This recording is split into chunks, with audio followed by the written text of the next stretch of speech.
اور اے نبی، ان کو آدم کے دو بیٹوں حابیل اور قابیل کے حالات جو بالکل سچے ہیں پڑھ کر سنا دو کہ جب ان دونوں نے بارگاہ الہی میں ایک ایک نیاز پیش کی تو ایک کی نیاز تو قبول ہو گئی اور دوسرے کی قبول نہ ہوئی۔ تب قابیل حابیل سے کہنے لگا کہ میں تجھے قتل کر دوں گا۔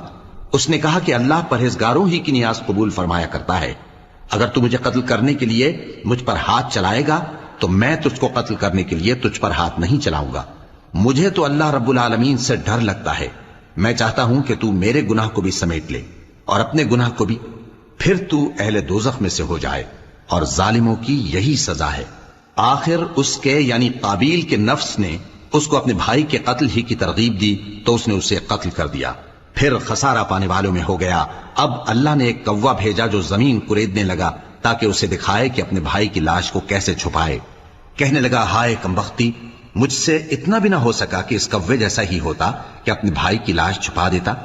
پھر وہ پشیمان ہو گیا۔ اس قتل کی وجہ سے ہم نے بنی اسرائیل کے ذمے یہ بات لکھ دی کہ جو شخص کسی کو ناحق قتل کرے گا، یعنی بغیر اس کے کہ جان کا بدلہ لیا جائے یا ملک میں خرابی کرنے کی سزا دی جائے، تو اس نے گویا تمام انسانوں کو قتل کیا، اور جو ایک انسان کی جان بچا لے تو گویا اس نے سارے انسانوں کو زندگی دے دی۔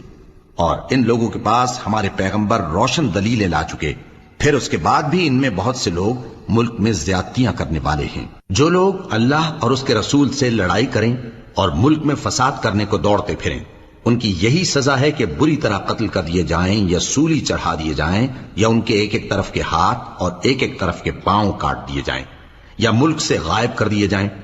یہ تو دنیا میں ان کی رسوائی ہے، اور آخرت میں ان کے لیے بڑا بھاری عذاب تیار ہے۔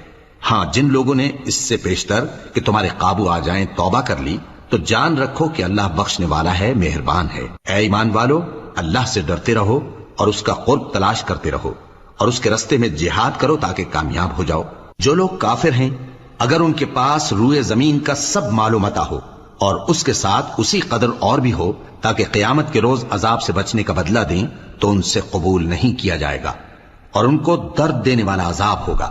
وہ چاہیں گے کہ آگ سے نکل جائیں مگر اس سے نہیں نکل سکیں گے، اور ان کے لیے ہمیشہ کا عذاب ہے۔ اور چوری کرنے والا مرد اور چوری کرنے والی عورت، ان کا ایک ایک ہاتھ کاٹ دو، یہ ان کے کرتوتوں کی سزا اور اللہ کی طرف سے عبرت کے طور پر ہے، اور اللہ زبردست ہے، صاحب حکمت ہے۔ پھر جو شخص گناہ کے بعد توبہ کر لے اور نیکوکار ہو جائے تو اللہ اس کو معاف کر دے گا، کچھ شک نہیں کہ اللہ بڑا بخشنے والا ہے، بڑا مہربان ہے۔ کیا تم کو معلوم نہیں کہ آسمانوں اور زمین میں اللہ ہی کی سلطنت ہے، جس کو چاہے عذاب کرے اور جسے چاہے بخش دے، اور اللہ ہر چیز پر پوری طرح قادر ہے۔